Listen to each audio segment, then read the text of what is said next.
मैं एक बहुत ही ज़रूरतमंद औरत थी, क्योंकि कुछ ही समय पहले मेरे पति का देहांत हो गया था।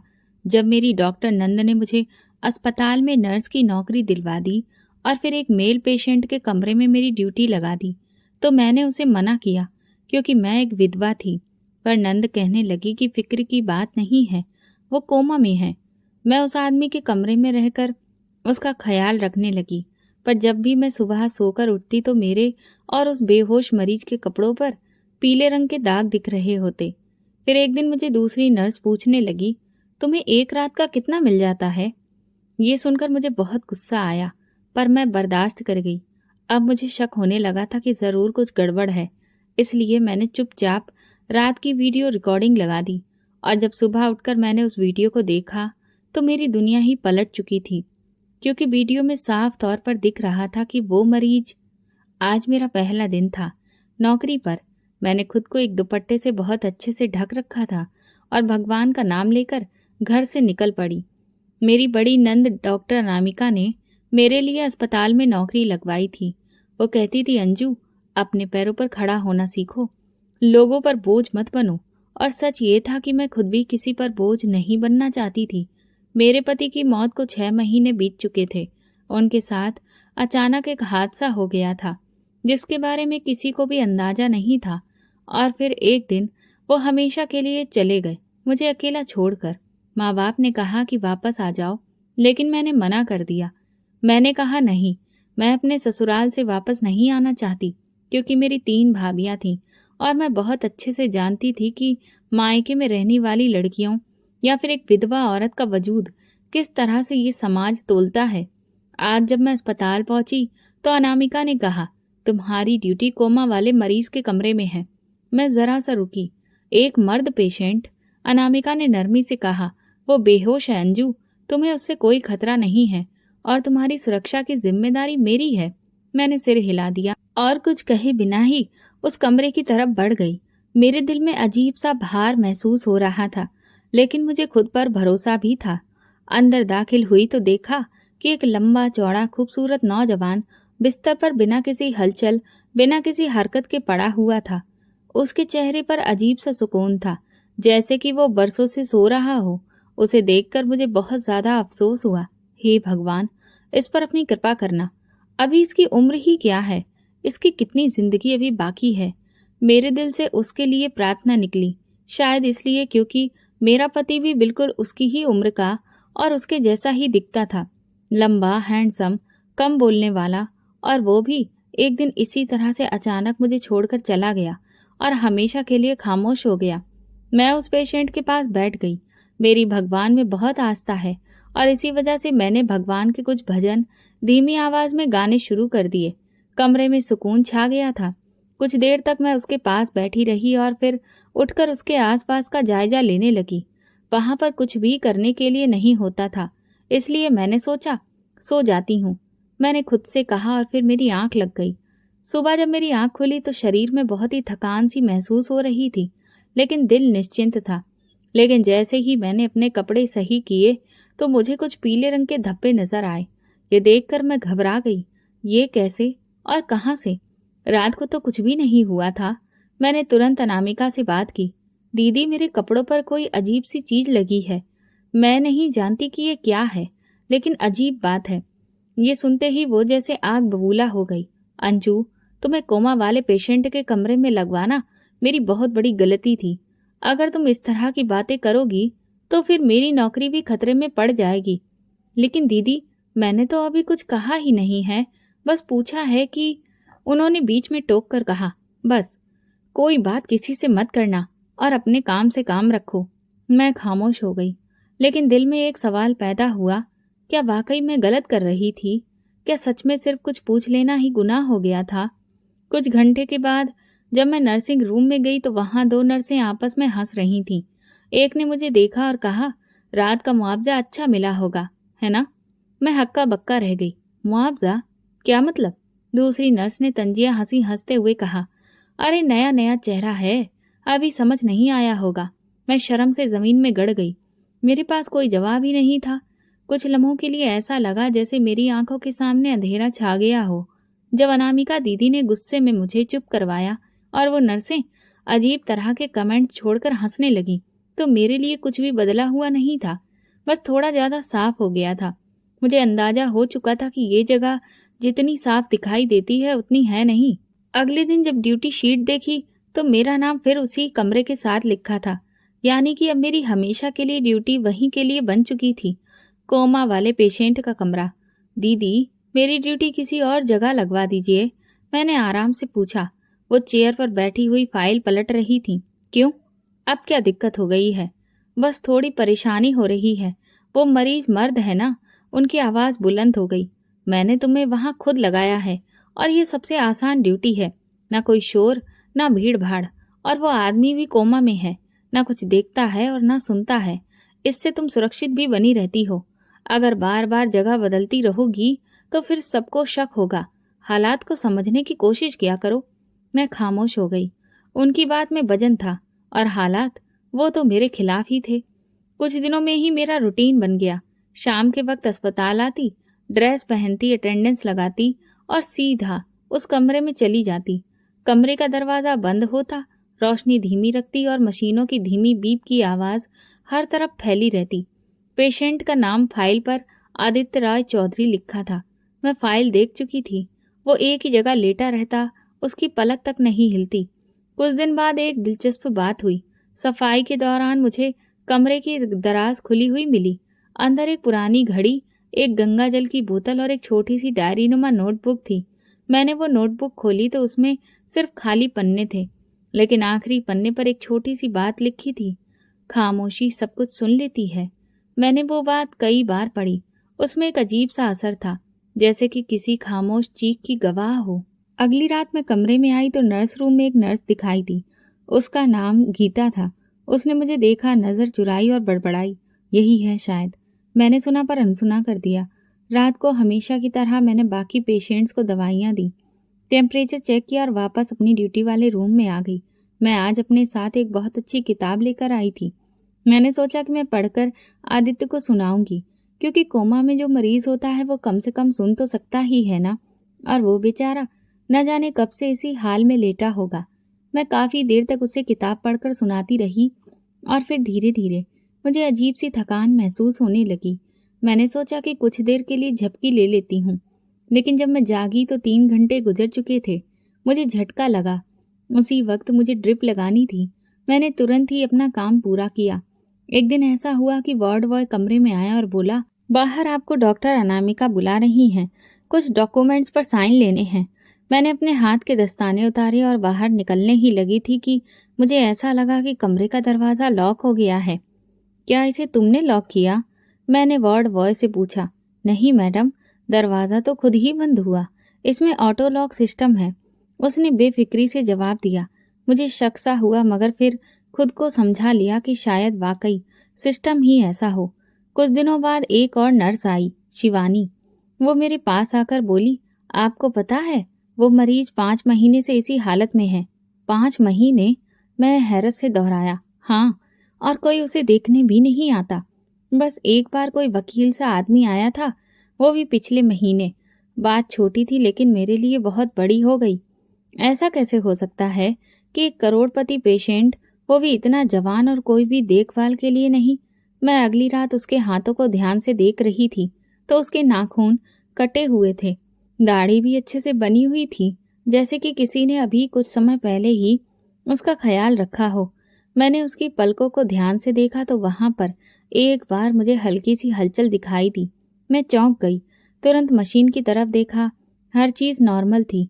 ये सब इत्तेफाक था या कुछ और, समझ नहीं आ रहा था। एक दिन अस्पताल के स्टोर से दवा लेने गई तो स्टोर इंचार्ज ने कहा, आदित्य साहब के कमरे में कुछ दवाइयाँ स्पेशल आती हैं, वो तुम ले जाया करो। स्पेशल? लेकिन क्यों? वो तो कोमा में है ना। ये ऊपर से ऑर्डर है, हम कुछ भी नहीं कर सकते। वहीं खड़े खड़े मुझे लगा कि कोई मुझे पीछे से घूर रहा है। पलट कर देखा तो गीता खड़ी थी। वो कुछ कहना चाह रही थी पर रुकी रही। मैं उसके पास गई। तुम्हें कुछ कहना है? वो एक लम्हे को हिचकिचाई, फिर बोली, आप बहुत अच्छी हैं, लेकिन यहाँ सब लोग अच्छे नहीं हैं, इसलिए सावधानी जरूर बरतिएगा। मैं पलटकर अपने कमरे की तरफ चली गई, दिल में एक अजीब सा बोझ लिए। हर चीज बेजान होते हुए भी जैसे मुझसे बातें कर रही थी। दीवारें, दरवाजे, बेड के बराबर लगी हुई ऑक्सीजन मशीन, यहाँ तक कि वो खामोश पेशेंट भी। मैं अब सिर्फ नर्स नहीं थी, मैं तमाशाई भी थी और शायद एक खामोश गवाह भी। अब मेरी ड्यूटी रोज की बन चुकी थी। शाम को आती, पेशेंट के कमरे में जाती, चुपचाप दवाई ड्रिप में डालती, साफ सफाई करती, कभी उसके बालों को कंघी कर देती तो कभी उसके हाथ पैरों को हल्के से मालिश देकर आराम देने की कोशिश करती। मुझे उस पर कभी कभी बहुत तरस आता था कि बेचारा लेटे लेटे इस तरह से कितना परेशान हो जाता होगा। इसलिए मैं ये सब कुछ हर किसी की नज़र से बचकर करती थी, क्योंकि मैं नहीं चाहती थी कि कोई भी मुझे उसकी सेवा इस तरह करते हुए देखे, क्योंकि मैं एक विधवा औरत थी और इससे मेरे चरित्र पर सवाल उठाए जा सकते थे। मैं अब हर रोज उसे कोई न कोई अच्छी नॉवेल पढ़कर सुनाती और फिर कोने में चादर ओढ़ कर सो जाती। इस पूरे काम के दौरान ना किसी से कोई बात होती, ना कोई दखल अंदाजी, लेकिन कुछ दिनों से एक अजीब सा रूटीन बन गया था जिसने मेरी नींद को भी सुकून से भर दिया था। हर सुबह आंख खोलती तो मेरे कपड़ों पर कुछ पीले धब्बे होते। पहले दिन सोचा कि शायद सफाई के दौरान कोई दवा या फिर कोई दूसरी चीज का धब्बा लग गया होगा, लेकिन अगले दिन फिर वही हुआ और फिर तीसरे दिन भी। एक दिन जब नर्सिंग रूम में मैं ड्रेस बदल रही थी तो एक नर्स आरती ने कहा, अंजू दीदी, आपकी ड्रेस तो बहुत ज्यादा ही इस्तेमाल की गई लगती है। रात की ड्यूटी लगता है अच्छी उजरी। मैंने चौंक कर उसकी तरफ देखा। क्या मतलब है तुम्हारा? वो हंसने लगी। अरे दीदी, ये तो मजाक था, आप तो बहुत जल्दी गंभीर हो जाती हैं। फिर दूसरी नर्स नैना बोली, आरती छोड़ो भी, अंजू दीदी बहुत अच्छी औरत हैं, उन्हें ये सब बातें समझ में नहीं आती। मैं वहां से चुपचाप निकल गई, लेकिन अंदर कुछ खटकने लगा। ये धब्बे, ये बातें, ये इशारे, इन सब में कुछ अजीब जरूर था। फिर एक और वाकया हुआ। ड्यूटी के दौरान एक वार्ड बॉय दवा देने आया। मैंने उसे गुड इवनिंग कहा, लेकिन वो बिना जवाब दिए अंदर दाखिल हुआ। दवा रखी और पलटकर दरवाजे पर एक अजीब सी मुस्कुराहट के साथ बोला, आप बहुत ही बहादुर हैं मैडम। मैं हैरान रह गई। क्या मतलब? कुछ नहीं, बस ऐसे ही। और फिर वो चला गया। ऐसा पहली बार हुआ था कि किसी ने मुझे बहादुर कहा, लेकिन इस जुमले के पीछे क्या था मैं समझ नहीं सकी। अगली रात कमरे में दाखिल होते हुए मैंने दरवाजे का लॉक अच्छे से चेक किया। मुझे कुछ अजीब सा महसूस हुआ, जैसे क्लिक की आवाज अलग लग रही हो। जैसे दरवाजा बंद तो हुआ, लेकिन वाकई में मैंने देखा कि अंदर से कुंडी खुद ब खुद ही लग गई थी। फिर दिल में ख्याल आया कि शायद वाकई सिस्टम में कुछ खराबी है।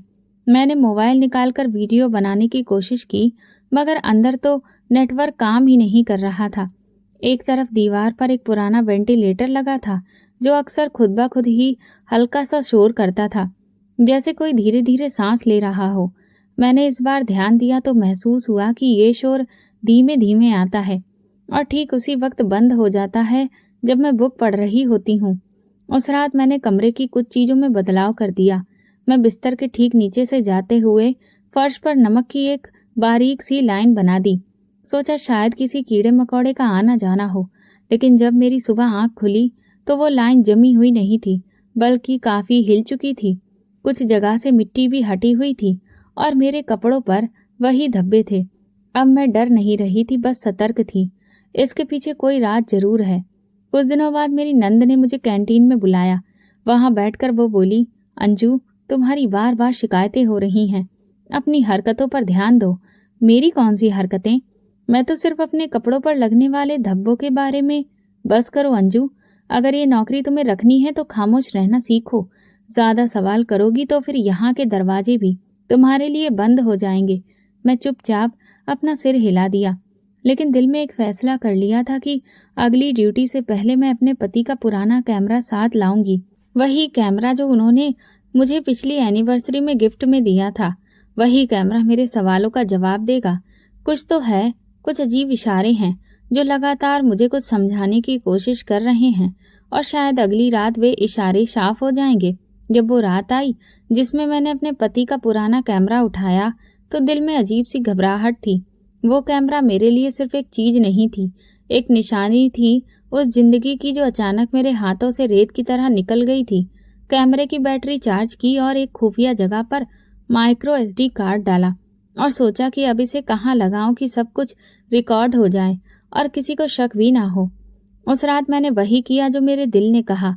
कैमरा मैंने एक नई जगह पर लगाया, पेशेंट के बिस्तर के ठीक बाईं तरफ। सामने कमरे की लाइट धीमी रखी, जैसे हमेशा रखती थी, ताकि माहौल में कोई भी बदलाव महसूस ना हो। मैंने सारा काम पूरा किया और रोज की तरह अपनी जगह पर चादर ओढ़कर लेट गई। लेकिन इस बार सोने का कोई भी इरादा नहीं था। मैं हर आहट पर कान लगाई थी, लेकिन चुपचाप आंखें बंद किए लेटी रही। लेकिन मेरा जहन पूरी तरह से जाग रहा था। रात के किसी पहर, शायद 2 बजे के बाद, मुझे ऐसा महसूस हुआ जैसे कमरे में हल्की सी हरकत हुई है। दरवाजे की चरमराहट, फर्श पर हल्की सी सरसराहट और किसी साए जैसा कुछ। मगर मैंने खुद को बिल्कुल हिलने नहीं दिया। कुछ देर बाद वही खामोशी फिर लौट आई। सुबह हुई तो मैं जल्दी से घर आई, कमरे का दरवाजा बंद किया, पर्दे गिराए और कैमरा निकालकर लैपटॉप से वो रिकॉर्डेड वीडियो देखना शुरू किया। जैसे ही वीडियो चली, मैंने खुद को सख्ती से कुर्सी पर बिठाया, क्योंकि मुझे अंदाजा था कि जो कुछ नजर आने वाला है वो शायद मेरी बर्दाश्त से बाहर हो। वीडियो की शुरुआत हमेशा की तरह ही थी। मैं नॉवेल पढ़ रही थी और फिर एक तरफ जाकर लेट गई। वक्त गुजरता रहा और फिर कुछ देर बाद वीडियो में वो पल आ गया जिसने मेरे अंदर की सारी हवा खींच ली। पेशेंट, जिसे आदित्य चौधरी के नाम से जाना जाता था, धीरे धीरे अपने बिस्तर से उठा। कोई हिचकिचाहट नहीं, जैसे हर रात वो ये सब करता हो। उसने पहले बैठकर अपनी गर्दन दाएं बाएं घुमाई, जैसे कि बंधी हुई कोई पट्टी खोल रहा हो। फिर उसने धीरे से चप्पल पहनी और कमरे में चलने लगा। वीडियो में उसकी चाल में पूरी तरह से होशो हवास नजर आ रहा था। वो कमरे के कोने तक गया, फिर पलट कर मेरे पास आया। कुछ लम्हों तक वो मेरे चेहरे को देखता रहा। मेरा सिर चादर से ढका हुआ था और मैं वीडियो में साफ नजर आ रही थी, बेखबर, गहरी नींद में।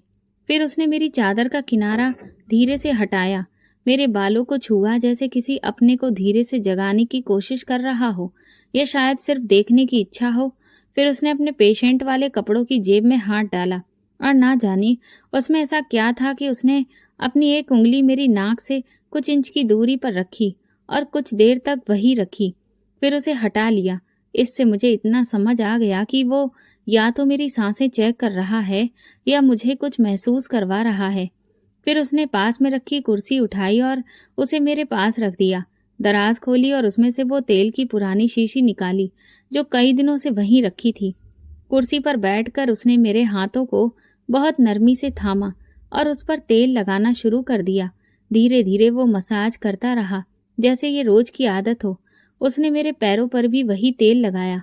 ये सब इतनी खामोशी से हो रहा था कि मुझे कुछ भी समझ में नहीं आ रहा था, या शायद मैं बेहोश थी।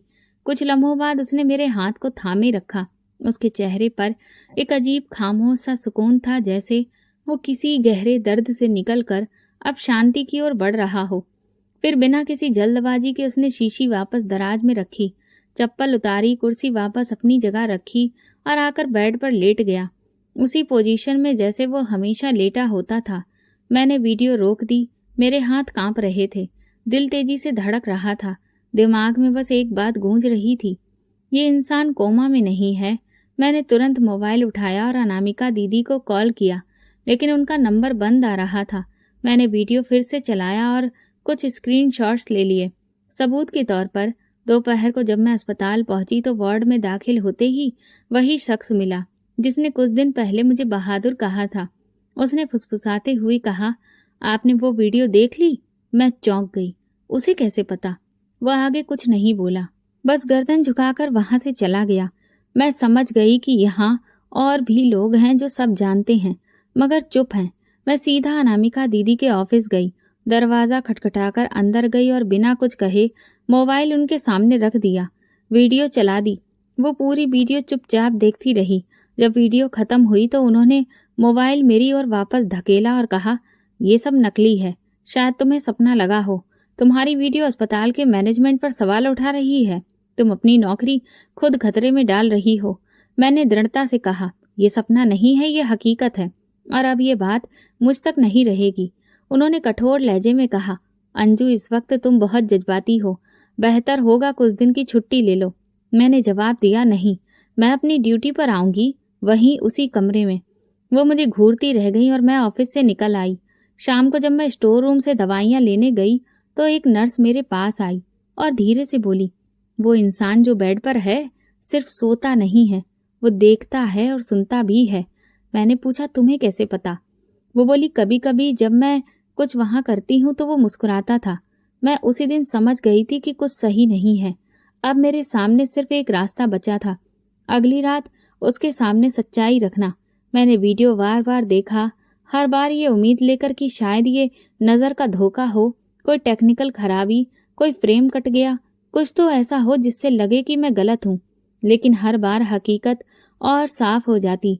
वो इंसान जिसे दुनिया कोमा का पेशेंट समझ रही थी, पूरी तरह से होश में था। उसकी आंखों की हरकत, उसके शरीर की गतिविधि, उसका सारा व्यवहार, सब उसके होश में होने का सबूत दे रहे थे। जब वो मेरे हाथों पर तेल लगा रहा था, उसके चेहरे पर जो सुकून था वो बनावटी नहीं था, जैसे वो किसी पूजा में लीन हो। और यही बात मेरी उलझन को और गहरा करती जा रही थी। इस बार मैंने और भी सबूत जमा किए। बेड की चादर से एक धब्बा साफ करके टिश्यू में रखा, दराज में रखी शीशी की तस्वीर ली और हर लम्हे को अपने नोट्स में दर्ज किया। मेरी नीयत सिर्फ सच तक पहुंचना थी, न बदनामी का डर, न किसी से लड़ाई। अगले दिन मैं फिर अनामिका दीदी के पास गई। दरवाजा बंद था। मैंने हल्की दस्तक दी। वो अंदर बैठी फाइलों में खोई थी। मैंने कहा, दीदी आपको एक बार और वीडियो दिखानी है। उन्होंने नजर उठाई। अंजू, तुम बाज नहीं आओगी। दीदी बस एक नजर, फिर जो फैसला लेना हो ले लीजिए। मैंने लैपटॉप उनके सामने रखा, वीडियो चलाया और खुद चुपचाप बैठ गई। वीडियो चलती रही और उनके चेहरे के हाव भाव धीरे धीरे बदलने लगे, जैसे हर फ्रेम के साथ उन्हें यकीन हो रहा हो कि मैं झूठ नहीं बोल रही, लेकिन मानने से इनकार कर रही हूँ। वीडियो खत्म होने पर उन्होंने लैपटॉप बंद कर दिया और ठंडे स्वर में बोली, ये वीडियो झूठी है। तुमने इसे किसी से एडिट करवाया है। इस तरह के इल्जाम लगाकर तुम अपनी और मेरी नौकरी खतरे में डाल रही हो। मैंने कहा, दीदी आप जानती हैं कि ये झूठ नहीं है। आप सब जानती हैं, बस बहुत हो गया। उन्होंने गुस्से में कहा, अगर तुमने ये वीडियो किसी को दिखाई या ये बात कहीं फैली तो मैं मजबूर होकर तुम्हें नौकरी से निकालने के लिए मैनेजमेंट को रिपोर्ट कर दूंगी। मैं हैरत से उनकी आंखों में देख रही थी। वहां ना कोई हमदर्दी थी और ना ही कोई रहम, सिर्फ एक रुकावट थी, जैसे वो खुद किसी मजबूरी में फंसी हो। मेरे लिए इससे ज्यादा तकलीफदेह बात और कोई नहीं थी कि जिस इंसान पर मैंने सबसे ज्यादा भरोसा किया वही मेरी आवाज दबाने पर तुली हुई थी। मैं चुपचाप बाहर आ गई। कॉरिडोर में नर्स गीता मिली। उसने एक नज़र में सब कुछ समझ लिया। सब लोग इनकार कर रहे हैं, उसने धीरे से पूछा। मैंने बस सर हिला दिया। तुम्हें कुछ दिखाई दिया है? उसने कहा और मुझे फिर स्टोर रूम की तरफ ले गई। वहां एक पुरानी अलमारी के पीछे से उसने एक लिफाफा निकाला। उसमें पुरानी रिपोर्ट्स थीं, आदित्य रॉय चौधरी की। ये देखो। उसने एक पीला पन्ना निकाला। ये उसकी न्यूरो रिपोर्ट है जो कभी रजिस्टर में शामिल ही नहीं की गई। लिखा है कि पेशेंट को नींद की दवा दी गई है, लेकिन उसका रिस्पॉन्स नॉर्मल है। कोमा जैसा कोई सबूत नहीं है। मैंने वो रिपोर्ट हाथ में ली, जैसे कोई हथियार पकड़ लिया हो। तुम्हारे पास ये कब से है? मैंने पूछा। काफी समय से, पर कभी हिम्मत नहीं हुई किसी को दिखाने की। अब दिखाओगी? मैंने कहा, अब छुपाना जुर्म है। उसी शाम मैंने रिपोर्ट, वीडियो और तस्वीरें सब एक फोल्डर में रखी और सीधे अस्पताल के एक senior admin officer doctor Kabir के ऑफिस चली गई। वो कठोर लहजे के इंसान थे, लेकिन उसूल पसंद भी, समझ जाते थे। सर, मुझे एक बहुत ही गंभीर बात बतानी है। मैंने उन्हें सब बताया। वो बोले, क्या तुम्हारे पास सबूत है? मैंने सारा फोल्डर उनके सामने रख दिया। उन्होंने एक एक चीज ध्यान से देखी, वीडियो चलाई, रिपोर्ट्स की जांच की और फिर बोले, अगर ये सच है तो पूरा सिस्टम झूठ पर चल रहा है। जी, और मेरी नंद डॉक्टर अनामिका, वो सब जानती हैं। उन्होंने तुरंत फोन उठाया, किसी को बुलाया और मुझे कहा, तुम खामोशी से वापस अपनी ड्यूटी पर जाओ, आगे हम संभालेंगे। उसी रात मेरे दिल ने यह फैसला ले लिया कि अब जो भी हो सच्चाई से पीछे नहीं हटूंगी। कमरे में आई तो आदित्य हमेशा की तरह खामोश पड़ा था, पर आज पहली बार उसे देखकर मैं ना डरी हुई थी ना घबराई हुई, क्योंकि अब मैं जान चुकी थी कि वो बेहोश नहीं, सिर्फ चुप है। और अब मैं भी चुप नहीं रहूंगी। डॉक्टर कबीर ने वीडियो देखकर कहा तो था कि मामला संभालेंगे, लेकिन 2 दिन गुजर गए और कोई कार्रवाई होती नजर नहीं आई। अनामिका दीदी ने एक बार भी मुझसे बात नहीं की, सिर्फ एक नजर डाली, जैसे मैं उनके लिए अब गैर जरूरी हो चुकी हूँ। ड्यूटी अभी भी वही, कमरा वही, पेशेंट वही और वही खास माहौल। मैं सोचने लगी कि सिर्फ वीडियो और जुबानी शिकायत काफ़ी नहीं है। मुझे सबूत चाहिए जो सिर्फ दिखे नहीं, पढ़े भी जा सकें। उसी रात मैंने एक प्लान बनाया। नाइट ड्यूटी के दौरान जब ward boy clerk store room में गया, मैं खामोशी से नर्सिंग रूम के पीछे गई, जहाँ पेशेंट्स की फाइल रखी जाती थी। फाइलों को एक एक करके देखने में मैंने समय बर्बाद नहीं किया। सिर्फ आदित्य राय चौधरी का नाम ढूंढा और तुरंत कमरे में वापस आ गई। दरवाजा बंद किया, बेड लैंप जलाया और फाइल खोली। पहले पन्ने पर लिखा था, patient deep coma monitored 3 months. ये वही बात थी जो सब कहते आए थे, लेकिन अगले पन्ने पर एक और कागज चिपका हुआ था, जैसे जल्दी में जोड़ा गया हो। उस पर एक छोटा सा नोट लिखा था, नाम Aditya Rai Chaudhary, condition stable, under protective observation. Aditya Rai Chaudhary, ये नाम अब ऐसा लगने लगा जैसे मैं पहले भी सुन चुकी थी। कुछ महीने पहले मेरे पति के साथ जब मैं एक जगह पर गई थी, तब उसने बताया था कि आदित्य राय चौधरी एक बहुत बड़ा बिजनेसमैन है। रियल एस्टेट, टेक्सटाइल और बहुत सारे इंस्टीट्यूशंस, हर जगह उसी का नाम था। मैं और पन्ने पलटने लगी। रिपोर्ट्स में कुछ चीजें गायब थीं, जैसे कोई जानबूझकर जानकारी छुपा रहा हो। एक पुरानी एक्सेल रिपोर्ट के पीछे एक हाथ से लिखी डिटेल नजर आई, possible found please suspect case referred. मैंने वो फाइल दुपट्टे में लपेटकर वापस रख दी। अब दिमाग में एक नया सवाल था, अगर ये इंसान इतना पावरफुल है तो फिर इसे यहाँ क्यों छुपाया गया है, और कौन चाहता था कि ये कभी न जागे। अगले दिन मैंने अस्पताल की पुरानी नर्स संगीता दीदी से बात करने का फैसला किया। वो सुबह की शिफ्ट में आती थी और बीते 20 साल से ये काम कर रही थी। अस्पताल की दीवारों जैसी खामोश, लेकिन सब कुछ जानने वाली। कैंटीन में चाय लेते हुए मैंने पूछा, दीदी आप आदित्य के बारे में कुछ जानती हैं? वो लम्हा भर रुकी। क्यों पूछ रही हो? बस ऐसे ही, कुछ रिपोर्ट्स अजीब हैं और वो ऐसा पेशेंट नहीं लगता जैसा बताया जाता है। उन्होंने इधर उधर देखा, फिर धीरे से बोली, तुम्हें कोई धमकी तो नहीं मिली? अभी तक नहीं, मगर सच जानने की सजा कब तक दूर रहती है? संगीता दीदी थोड़ी देर खामोश रही, फिर धीरे से बोली, ये इंसान कुछ महीने पहले जहर खुरानी के केस में आया था। इसकी हालत बहुत नाजुक थी, लेकिन ये बच गया। पुलिस में रिपोर्ट दर्ज हुई, लेकिन अगले ही दिन कार्रवाई बंद कर दी गई। क्यों? मैंने पूछा। कहा गया कि फैमिली को शक है कि ये अपनी जान लेने की कोशिश कर रहा था, मगर वो खुदकुशी नहीं थी अंजू। मैंने उसके कपड़ों पर निशान देखे थे, और सबसे बढ़कर जब वो होश में आया था तो खुद बोलकर उसने कहा था कि मुझे मेरे अपने मारना चाहते हैं। फिर ये सब छुपाया क्यों गया? क्योंकि उसने खुद कहा था कि उसकी जिंदा होने की खबर बाहर नहीं जानी चाहिए। उसने कहा, मुझे मरने के करीब समझकर जो चेहरे बेनकाब हो रहे हैं उन्हें पूरी तरह बेनकाब होने दो। मैं दंग रह गई। तो वो कोमा में नहीं था? नहीं बेटी, उसने सिर्फ एक ड्रामा किया है ताकि असली मुजरिम सामने आए। आपने ये बात किसी को नहीं बताई। हमेशा सोचा कि ऐसा करूं, फिर वही डर, नौकरी की सुरक्षा की। लेकिन तुम्हें वो हिम्मत है जो हम में नहीं थी। मेरी आंखों के सामने वो सारी रातें घूमने लगी। जब वो इंसान मेरे करीब आकर बैठता, मेरे हाथों पर तेल मलता और खामोशी से वापस चला जाता। मैं कितनी बेखबर थी, लेकिन अब नहीं। मैं वापस वार्ड में आई और कमरे का दरवाजा बंद करके कुछ देर उसके चेहरे को देखा। वो हमेशा की तरह वैसे ही बिना हरकत के पड़ा था, पर अब उसकी खामोशी समझ आने लगी थी। मैंने खुद से कहा, तुम सोते नहीं हो, तुम सब देखते हो, और अब मैं भी तुम्हें देख रही हूँ। अब मैं सिर्फ एक नर्स नहीं थी, मैं उसकी कहानी का किरदार बन चुकी थी, जो सबकी नजरों से ओझल था। मैं खामोश गवाह थी और सच के करीब पहुंच चुकी थी।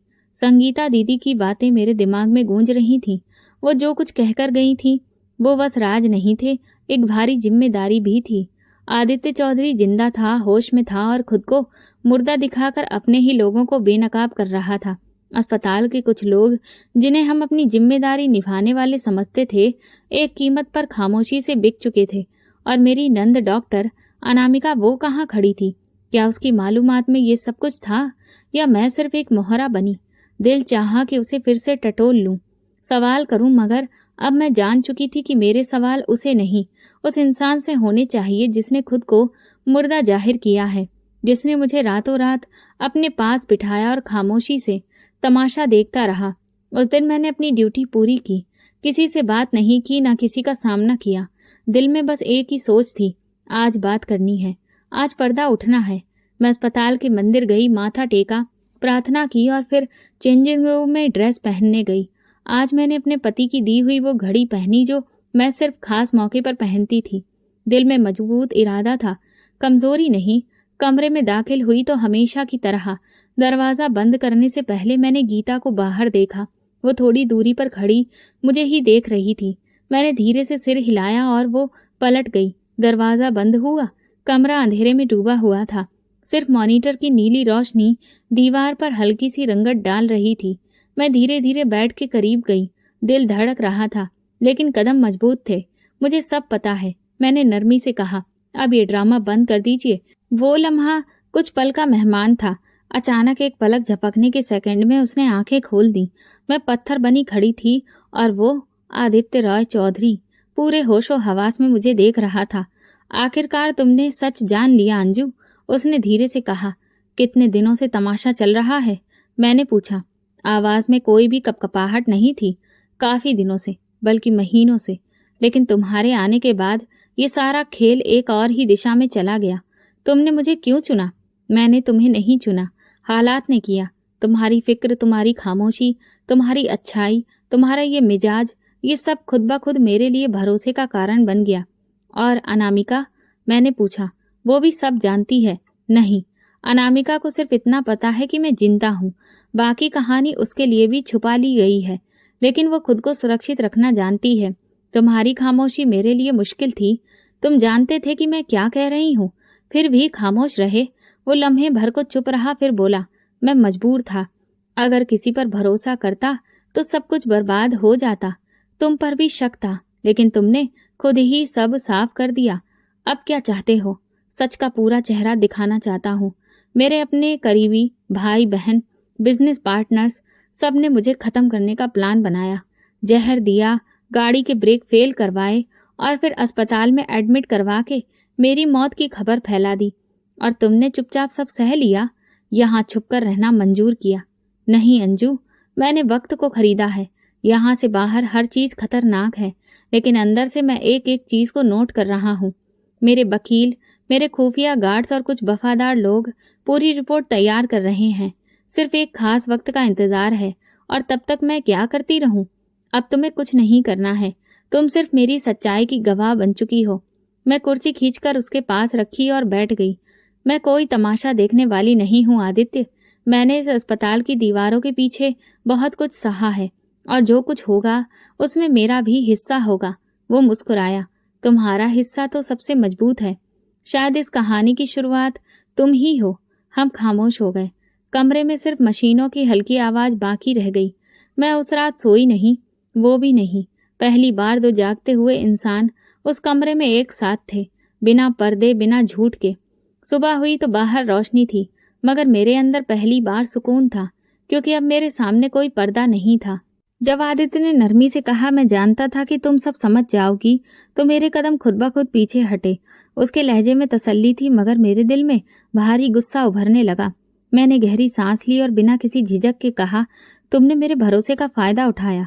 तुमने मुझे हर रात इस कमरे में रखा, अपनी सच्चाई छुपाकर मुझे तमाशा बनाया। वो कुछ देर खामोश रहा, फिर धीरे से बोला, नहीं अंजू, मैंने तुम्हें आजमाया।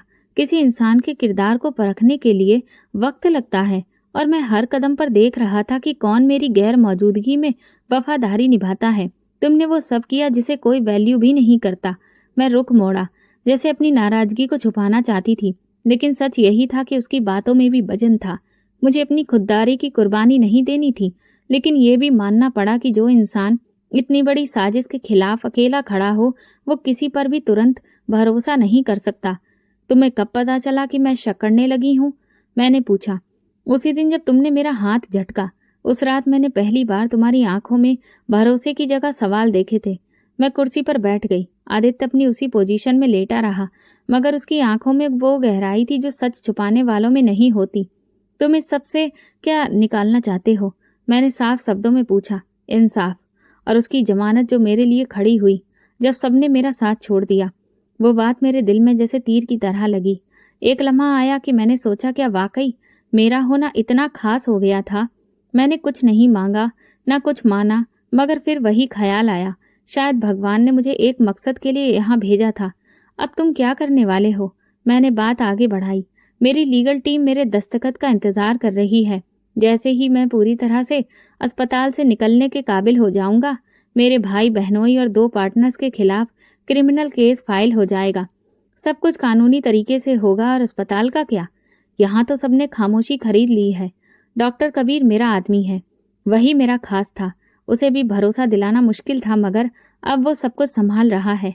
अनामिका को भी बाहर निकलना होगा, बस वक्त का इंतजार है। वो मेरी ननद है। मैंने अचानक कहा। मुझे समझ नहीं आता वो इस सब में क्यों खामोश रही। आदित्य ने नरमी से कहा, शायद वो सिर्फ सुरक्षित रहना चाहती थी।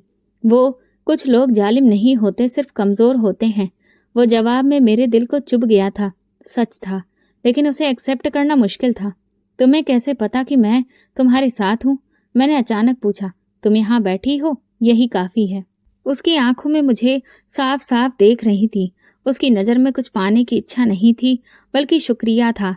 उसी रात जब मैं अस्पताल से निकली तो पहली बार मैंने अपने दिल में सुकून महसूस किया। मैंने नर्सिंग रूम पर जाकर अगले 3 दिन की ड्यूटी का वक्त बदलवाया। इरादा था कि इन 3 दिनों में वो हर चीज देखूं, सुनूं और नोट करूं जो इस साजिश का हिस्सा हो सकती थी। अगले दिन संगीता दीदी को अपने भरोसे में लिया। उसने कहा, अगर कुछ भी हो, अगर कोई भी तुमसे सवाल करे तो बस ये कहना कि अंजू पेशेंट की प्राइवेसी का ख्याल रख रही है। उन्होंने मेरी बात के जवाब में अपना पर्स खोला और अंदर से पुराना फोन निकाला। ये उस दिन का है जब उसके भाई पहली बार यहाँ आए थे। मैंने उस दिन इसमें कुछ रिकॉर्डिंग सुरक्षित कर ली थी। मैं हमेशा सोचती रही कि कब दूं, लेकिन अब वक्त आ गया है। मैंने फोन लिया। रात को घर जाकर उसकी ऑडियो चेक की। आदित्य के भाई की आवाज थी। ये कमबख्त अभी तक मरा क्यों नहीं है? डॉक्टर को और डोज बढ़ानी होगी। जायदाद के कागजात पर दस्तखत किए बिना मर गया तो सारा का सारा प्लान बर्बाद हो जाएगा। मेरे हाथ एक और सबूत लग गया। मैंने वो क्लिप कॉपी करके सुरक्षित कर ली। अगली सुबह मैंने आदित्य को सुनाई। उसने खामोशी से सुनी, आंखें बंद कर ली और कहा, और खेल खत्म होने को आ गया है। मैंने कहा, नहीं, अभी एक कदम बाकी है। कौन सा? तुम्हारा सामने आना, उन सबके सामने जिन्होंने तुम्हें मुर्दा समझकर तुम्हारा हिस्सा बांट लिया। वो मुस्कुराया, धीरे से बोला, तो मेरा साथ दोगी? अब मैं पीछे नहीं हट सकती। हम दोनों जानते थे ये सिर्फ साजिश नहीं थी, एक नई हकीकत की शुरुआत थी। और उस हकीकत में मेरा किरदार खत्म नहीं हुआ था, बल्कि अब शुरू हुआ था। जब मैंने आदित्य को वो ऑडियो सुनाई, उसकी पलकें भी नहीं झपकी, जैसे वो हर बात पहले से जानता हो। मगर उस लम्हे के बाद उसकी खामोशी बदल गई थी। अब वो बार बार नोटिस देखता, कॉल्स करता, फाइलों की चेकिंग करवाता, जैसे एक जंग का आखिरी प्लान बाकी हो और वो उसे खुद पूरा करना चाहता हो। मैं सिर्फ देख रही थी, सुन रही थी और सीख रही थी। ये वो दिन थे जब मुझे एहसास हुआ कि कोई इंसान अगर अकल और सब्र से काम ले तो पूरी दुनिया की साजिश भी उसे तोड़ नहीं सकती। कमरे में अक्सर उसके वकील आते, खुफिया दस्तावेजों पर दस्तखत लिए जाते और व्हाट्सएप पर खुफिया मैसेज एक दूसरे को भेजे जाते। मैंने एक दिन पूछा, क्या यह सबसे सुरक्षित तरीका है? आदित्य ने जवाब दिया, यही सुरक्षित है। वो लोग मुझसे ज्यादा समझदार हैं, लेकिन लापरवाह जरूर हैं। उनकी मक्कारी ने उन्हें बेनकाब कर दिया है। उसी शाम जब मैं ड्यूटी खत्म करके निकलने ही वाली थी, एक गाड़ी खामोशी से अस्पताल के पिछले दरवाजे पर आकर रुकी। गाड़ी से 2 आदमी निकले। एक के हाथ में लैपटॉप बैग था। वो अंदर आया और सीधा आदित्य के कमरे में दाखिल हो गया। मैं समझ गई ये फाइनल कार्रवाई की शुरुआत थी। अगले दिन अस्पताल के बाहर मीडिया तैनात खड़ी थी, लेकिन कोई चिल्लाहट नहीं, कोई शोर शराबा नहीं था। खामोशी से पुलिस की 2 गाड़ियां आईं और 3 लोगों को अस्पताल के अमले के रास्ते से हिरासत में लेकर निकल गईं। उनमें वही 2 चेहरे शामिल थे जो मैंने आदित्य की फाइल में दस्तखत करते देखे थे। बाद में पता चला 1 महीने की रिकॉर्डिंग, गवाहों के बयान और फाइनेंशियल ट्रांजैक्शन की सारी फाइलें तैयार की गई थीं। आदित्य ने सब कुछ अपने हाथ में रखा और आखिरी लम्हे तक किसी पर यह जाहिर नहीं होने दिया कि वो कब, कहां और कैसे वार करेगा। शाम को जब मैं हमेशा की तरह पेशेंट की फाइल अपडेट कर रही थी तो डॉक्टर कबीर ने मुझे बुलाया। तुम्हारे लिए एक खास मैसेज है, उन्होंने कहा और मुझे एक सफेद लिफाफा थमा दिया। मैंने उसे खोला तो अंदर एक सादा सा नोट था। उसमें सिर्फ 2 बातें लिखी थी। कल सुबह मैं अस्पताल छोड़ रहा हूँ। तुमने मेरी जिंदगी बचाई है, आदित्य, मेरे लिए ये 2 वाक्य आम नहीं थे। मैंने एक सफर देखा था और ऐसा लगा कि उसका पहला पड़ाव अब खत्म हो रहा था। अगली सुबह आदित्य एक खास रास्ते से पूरी सुरक्षा के बीच अस्पताल से निकल गया। उसके जाने के बाद कमरा खाली खाली लगने लगा, जैसे दीवारों पर लटके कैलेंडर रुक गए हों, जैसे ऑक्सीजन मशीन की आवाज अब सिर्फ शोर बन गई हो। मेरी ड्यूटी तो चलती रही, मगर दिल वहीं कहीं अटका रह गया था। अनामिका दीदी से 2 बार मुलाकात अस्पताल के कॉरिडोर में हुई। उन्होंने नजरें झुकाकर कहा, मुझे अंदाजा नहीं था कि ये मामला इतना संगीन है। शायद मैं वक्त पर कुछ बोलती तो बेहतर होता। मैंने कोई शिकायत नहीं की, सिर्फ इतना कहा, वक्त अगर सच बोल दे तो हम सब चुप रह जाते हैं। कुछ दिन बाद जब सब कुछ नॉर्मल हो गया, एक दोपहर में अपने कमरे में बैठी थी, कपड़े तय कर रही थी, तभी दरवाजे पर दस्तक हुई। गीता खड़ी थी, हाथ में एक छोटा सा सफेद लिफाफा था। ये आपके लिए है, बाहर से आया है, कहकर वो चली गई। मैंने लिफाफा खोला तो उसमें एक साधारण सा कार्ड था। ऊपर गोल्डन स्याही से लिखा था, शादी का निमंत्रण, और नीचे लिखा था, अंजू वेड्स आदित्य। मेरे हाथ कांपने लगे। मैंने कार्ड दोबारा बंद कर दिया, जैसे कुछ गलत पढ़ लिया हो, लेकिन वो कार्ड सच था और मेरा नाम भी। मैंने फोन उठाया और संगीता दीदी को कॉल किया। दीदी, मुझे कुछ मिला है, शायद आपको सुनकर हैरत होगी। उन्होंने चुपचाप मेरी बात सुनी और सिर्फ इतना कहा, बेटा, भगवान जिनके लिए भला चाहता है उनके लिए ऐसे फैसले खुद करता है। मैंने किसी को कुछ नहीं बताया। 2 दिन तक सोचती रही, क्या ये रिश्ता एक एहसान का सिला था या एक रिश्ते की बुनियाद। वो इंसान जिसे मैं सबसे ज्यादा असुरक्षित समझ रही थी, आज मेरे दरवाजे पर एक मजबूत वादा लिए खड़ा था। आखिरकार मैंने भगवान के आगे सिर झुकाया और फैसला अपने दिल के हवाले कर दिया। अब एक और कदम उठाना था, मगर ये कदम जिंदगी की तरफ था। वो कार्ड कई दिन मेरे तकिए के नीचे रखा रहा। मैं उसे बार बार खोलती, पढ़ती और फिर रख देती। आदित्य का फैसला मेरे लिए हैरान कर देने वाला नहीं था, लेकिन ये सोचना कि मैं वाकई उसकी नई शुरुआत का हिस्सा बन सकती हूँ, ये मेरे लिए आसान नहीं था। मैंने कई रातें भगवान से बातें करते हुए गुजारी। अगर ये रिश्ता मेरे हक में है तो मेरे दिल को सुकून दे दो, अगर नहीं है तो मुझे मना करने की हिम्मत दे दो। मैं अकेली थी मगर कमजोर नहीं। अब जो फैसला करना था वो जज्बात पर नहीं, अकल और ईमान पर करना था। तीसरे दिन मैंने संगीता दीदी को बुलाया, उनके सामने चाय रखी और कहा, आपको कैसा लगेगा अगर मैं हाँ कह दूं।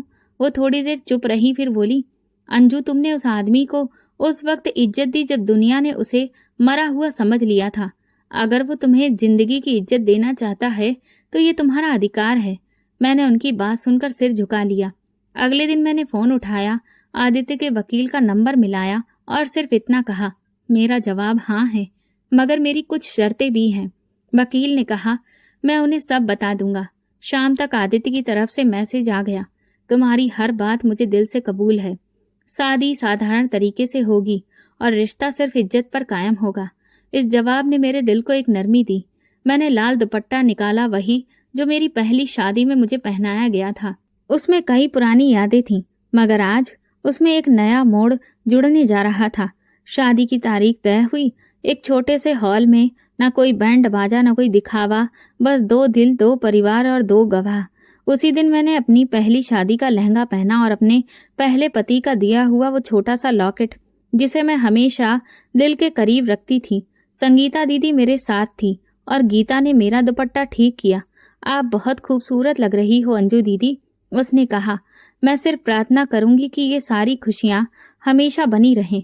पंडित जी ने मंत्र पढ़ना शुरू किया। हम दोनों साथ में बैठे थे।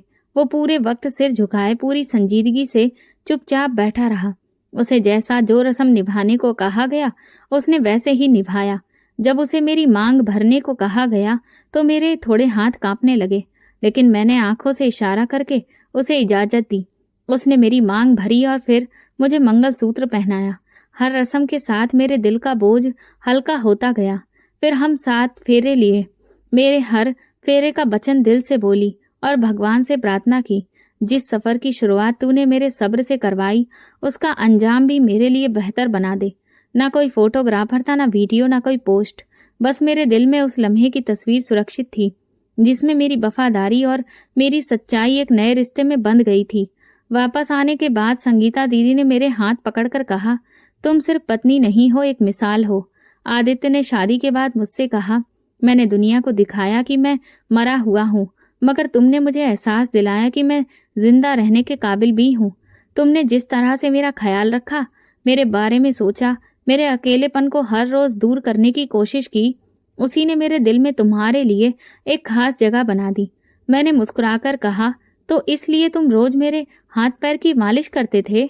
उसने थोड़ा शर्माते हुए कहा, हाँ, क्योंकि मुझे हर बार एहसास होता था कि तुम मेरे लिए कितनी मेहनत करती हो और थक जाती हो।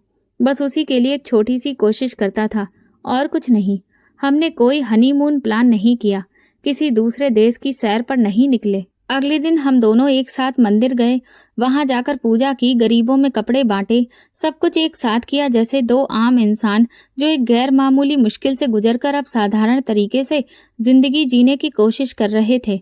मेरी जिंदगी के इम्तिहान खत्म नहीं हुए थे, लेकिन अब मुझे अकेले उनका सामना नहीं करना था। ये शादी किसी एहसान का बदला नहीं थी, ये दो रास्तों का मेल था जो अलग अलग चलते चलते एक मोड़ पर आकर एक साथ हो गए। अब मैं एक नई जिंदगी में दाखिल हो चुकी थी, जिसमें मेरे हमसफर वो सब कुछ जानते थे जो मैं छुपाना चाहती थी। उसके बाद जो उन्होंने मुझे अपनाया, वो किसी एहसान से बढ़कर था। शादी के बाद जिंदगी में एक नया सुकून आया, लेकिन ये वो खामोशी नहीं थी जो दुख के बाद आती है, ये वो करुणा थी जो भगवान की मर्जी से नसीब होती है। मैं वही अंजू रही, साधारण, भगवान पर विश्वास करने वाली। फर्क सिर्फ इतना आया कि अब मेरा हर कदम किसी के साथ था। आदित्य ने शादी के बाद कुछ भी जताया नहीं, ना अधिकार दिखाया। उसकी आंखों में सिर्फ एक चीज थी, भरोसा। एक दिन सुबह नाश्ता करते हुए उसने कहा, मैं चाहता हूं कि तुम अपनी जिंदगी वहीं से दोबारा शुरू करो जहां से तुमने उसे छोड़ा था, लेकिन इस बार पूरे भरोसे के साथ। मैंने हैरानी से देखा, क्या मतलब? मैंने एक हॉस्पिटल खरीद लिया है, वो छोटा है मगर गरीब और मजबूर विधवा औरतों के लिए उसे रिजर्व किया है। मैं चाहता हूं कि तुम वहां की इंचार्ज बनो। तुम्हारे जैसी औरतें किसी भी जगह की तस्वीर बदल सकती हैं। मैंने वो नाश्ता चाय के एक सादे कप के साथ किया, लेकिन दिल इतना भर आया कि कुछ पल के लिए सांस लेना ही भूल गई। अगर मेरे होने से किसी का दिल हिम्मत से भर सकता है तो मैं जरूर जाऊंगी। कुछ हफ्तों के बाद मैंने एक नया डिपार्टमेंट संभाल लिया। वहां आने वाली औरतों में ज्यादातर विधवा, तलाकशुदा या ऐसी लड़कियां थीं जो किसी सहारे की तलाश में थीं। मैं उनके बीच जाती, बिना किसी ऊंच नीच के। एक नर्स ने एक दिन कहा, मैडम, आप बिल्कुल अलग हैं, ना आवाज तेज करती हैं, ना हमें डांटती हैं, फिर भी सब सुन लेते हैं। मैंने मुस्कुराकर जवाब दिया, क्योंकि मैं वो जुबान बोलती हूँ जो तुम सबके दिलों में छुपी है। मैं वो सब सह चुकी हूँ जो तुम सह रही हो। एक दिन अस्पताल में अनामिका आ गई। मैं अपने ऑफिस में अंदर रिपोर्ट देख रही थी। जब दरवाजे पर दस्तक हुई, दरवाजा खुला, वो धीरे धीरे अंदर आई। चेहरे पर नमी थी, नजरें झुकी हुई थी। मुझे तुमसे कुछ कहना है अंजू, उन्होंने धीरे से कहा। मैंने अपनी कुर्सी से उठकर उनके लिए कुर्सी खींची। मैं जानती हूँ मैंने बहुत कुछ छुपाया, बहुत कुछ कहा जो नहीं कहना चाहिए था। मैं खुद डरी हुई थी, खुद गर्जी में थी, लेकिन तुमने वो कुछ किया जो मैं नहीं कर सकी। मुझे माफ कर दो। मैंने सिर्फ इतना कहा, आप मेरी ननद थीं, आज भी हैं। रिश्ता खून से नहीं नीयत से मजबूत होता है। मैंने माफ किया। हम दोनों कुछ पल चुप बैठे रहे। कुछ रिश्ते शब्दों के बिना भी ठीक हो जाते हैं। घर वापस आकर मैंने अपने लिए कुछ सादे से कपड़े निकाले। अब मेरा दिन अस्पताल में गुजरता, शाम को बच्चों के साथ। हाँ, भगवान ने मुझे बेटियों की खुशी दी थी, वो नन्ही जाने जिन्हें मैंने अपनी प्रार्थना और सब्र से जोड़ना सिखाया। एक दिन बड़ी बेटी बोली, माँ, क्या सारी औरतें इतनी ही मजबूत होती हैं जितनी आप हैं? मैंने उसके माथे पर हाथ रखते हुए कहा, नहीं, लेकिन जो औरत सब्र और सच को अपना हथियार बना ले, उसे कोई झुका नहीं सकता। आदित्य अक्सर शाम को देर से आते, लेकिन हर बार बैठकर मुझे पूरे दिन के बारे में सुनते। कभी कभार एक दो बातें भी कहते। हमारे रिश्ते में दिखावा नहीं था, पर भरोसा बहुत था। फिर एक दिन अस्पताल में काम से निकलते वक्त मैं उस दरवाजे के सामने से गुजरी जिसके अंदर मेरी पहली ड्यूटी लगी थी। वही कमरा जहां से मेरी आजमाइश शुरू हुई थी। अब वो कमरा जनरल पेशेंट्स के लिए इस्तेमाल होता था। बाहर नया पेंट हो चुका था और तख्ती पर लिखा था, आशीर्वाद कक्ष।